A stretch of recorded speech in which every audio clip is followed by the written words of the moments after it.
From a person जिसने कि organic chemistry को 4 से 5 बार एकदम जीरो से स्टार्ट किया था, एक ऐसा इंसान जिसे कि ऑर्गेनिक केमिस्ट्री से इतना डर लगता था कि किसी भी क्वेश्चन में अगर ऑर्गेनिक का कोई स्ट्रक्चर या बेंजीन जैसा भी कुछ अगर स्ट्रक्चर दिख जाता था तो मैं क्वेश्चन रीड किए बिना ही उसे स्किप कर देती थी। तो आज मैं ऐसी 2 मिस्टेक्स के बारे में बात करने आई हूँ जो कि मुझे लगता है कि हर वो स्टूडेंट कर रहा होता है जो कि ऑर्गेनिक से डरता है या ऑर्गेनिक के क्वेश्चंस के साथ स्ट्रगल कर रहा होता है। एंड डेफिनेटली अगर हम इन 2 पॉइंट्स पर काम कर लें तो विद टाइम हम प्रैक्टिस के साथ ऑर्गेनिक पर भी अपनी ग्रिप स्ट्रॉन्ग कर सकते हैं। तो सबसे पहले तो हमें अपने माइंड को ये समझाना पड़ता है, ये क्लैरिटी देनी होती है कि ऑर्गेनिक जो है वो 5-6 चैप्टर्स में डिवाइडेड नहीं है, वो सिंगल एक ही चैप्टर है। एंड ये चीज़ हम डेफिनेटली काफ़ी बार सुन भी चुके होते हैं कि organic is like one big chapter and treat it like that. But जब हम इसे समझने की कोशिश करते हैं, जैसे फॉर एग्जाम्पल आप में से कुछ लोगों ने अगर अभी तक ऑर्गेनिक पर काम करने की कोशिश की होगी और वो उस पर सक्सेसफुल नहीं रहे हैं, तो आपके माइंड में ये ज़रूर आ रहा होगा कि ऑर्गेनिक के कुछ इंपॉर्टेंट रिएक्शंस या कुछ नेम्ड रिएक्शंस के अगर हम प्रोडक्ट समझ लें या प्रोडक्ट्स याद कर लें और अगर क्वेश्चन डायरेक्ट आएगा तो हम बना लेंगे, जबकि वो चीज़ आपको बिल्कुल भी बेनिफिट देने ही नहीं वाली है। क्योंकि ऑर्गेनिक एक सिंगल चैप्टर की तरह है, ऑर्गेनिक एक सिंगल स्टोरी की तरह है, तो जिस ऑर्डर में वो स्टोरी चल रही है हमें उसके साथ साथ ही अपने लॉजिक्स और अपने रीजनिंग बिल्ड करने होते हैं। तो पहली चीज़ तो हमें ये समझनी होती है। एंड जो एक चीज़ मैंने अपने टाइम पर ऑर्गेनिक को स्ट्रॉन्ग करने के लिए की थी और मैं यही सेम टेक्निक इनऑर्गेनिक में भी अप्लाई करती थी कि हर एक एटम को एक लिविंग एंटिटी की तरह मैं ट्रीट करती थी। जैसे फॉर एग्जांपल अगर हम नाइट्रोजन की बात करें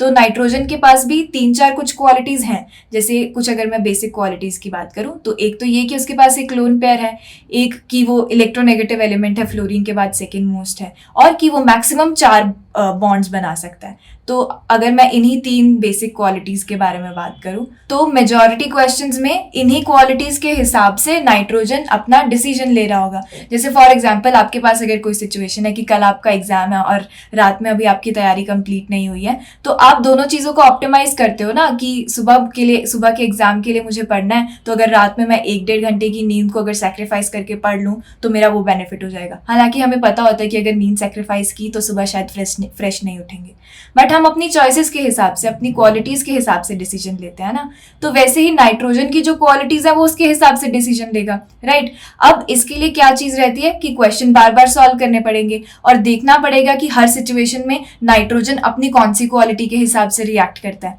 राइट। अब क्वेश्चन सॉल्व करते करते ही, प्रैक्टिस करते करते ही जो दूसरी गलती हम कर रहे होते हैं वो ये होती है कि हम आंसर्स के बेसिस पर अपने लॉजिक्स चेंज करने लग जाते हैं। जैसे फॉर एग्जांपल अगर कोई क्वेश्चन है जो कि रिएक्शन बेस्ड क्वेश्चन है और उसमें जो नाइट्रोजन है वो डिसाइडिंग फैक्टर है कि फाइनल प्रोडक्ट क्या होगा, और अगर हम देखें तो 2 ऑप्शंस है नाइट्रोजन के पास। एक है कि वो अपना लोन पेयर दे दे और जो आपका फाइनल प्रोडक्ट आ रहा है, लेट्स से कि वो ऑप्शन नंबर बी आ रहा है, राइट। और दूसरा ऑप्शन है नाइट्रोजन के पास कि वो, क्योंकि इलेक्ट्रोनेगेटिव एलिमेंट है तो वो इलेक्ट्रॉन्स को अपनी तरफ अट्रैक्ट करेगा और नाइट्रोजन के ऊपर माइनस आएगा और फिर वो कुछ प्रोडक्ट बनाएगा जो लेट्स सपोज कि ऑप्शन नंबर डी की तरफ आपको लेकर के जा रहा है। बट आपको लग रहा है या मुझे उस सिचुएशन में लग रहा है कि लोन पेयर वाला लॉजिक ज़्यादा सही बैठ रहा है और ऑप्शन बी आंसर आ जाएगा, ठीक है। अब इसके बाद जब मैं आंसर चेक करने जा रही हूँ या सोल्यूशन आंसर की मैं मैच करने जाती हूँ तो उसमें उन्होंने ऑप्शन डी लिखा हुआ है। अब मेरे दिमाग में क्या आ रहा है कि मैंने सोचा था ना कि वो इलेक्ट्रोनेगेटिव वाला कॉन्सेप्ट लगेगा, अच्छा तो इसमें इलेक्ट्रोनेगेटिव वाला कॉन्सेप्ट लगना होता है, लोन पेयर वाला नहीं लगाना होता है,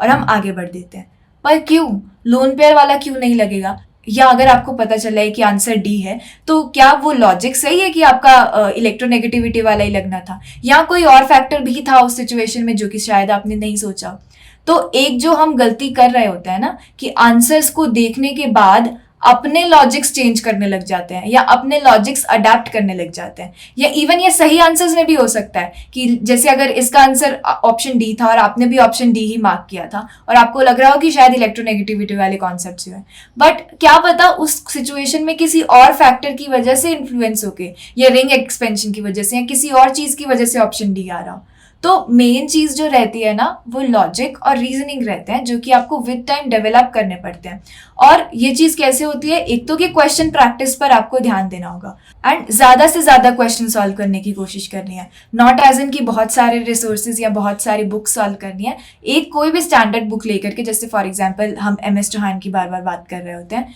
तो MS चौहान में ही मोर देन एनफ क्वेश्चन है कि आप 2-3 क्वेश्चन लगाने लग जाते हो तो उस कॉन्सेप्ट के रिलेटेड आपको आगे वाले क्वेश्चन में फ्लो समझ आने लग जाता है कि रिंग एक्सपेंशन कब हो रही है, या नाइट्रोजन अपने लोन पेयर कब दे रहा है, इलेक्ट्रोनेगेटिविटी वाला कॉन्सेप्ट कब लग रहा है। तो मेन रीजन जो आई थिंक होता है कि हम पहले तो ये समझे कि क्या क्या पॉसिबिलिटीज हैं और सिचुएशन के हिसाब से वो एटम कैसे रिएक्ट करेगा, कैसे कार्बन रिएक्ट करेगा या कैसे प्रोटॉन रिएक्ट करेगा एसिड की प्रेजेंस में या बेस की प्रेजेंस में। तो अगर हम ऐसे देखें तो आई थिंक ऑर्गेनिक वाली जो चीज होती है वो कंपैरेटिवली ईजियर रहती है एज अ स्टोरी के तरीके से समझने के लिए।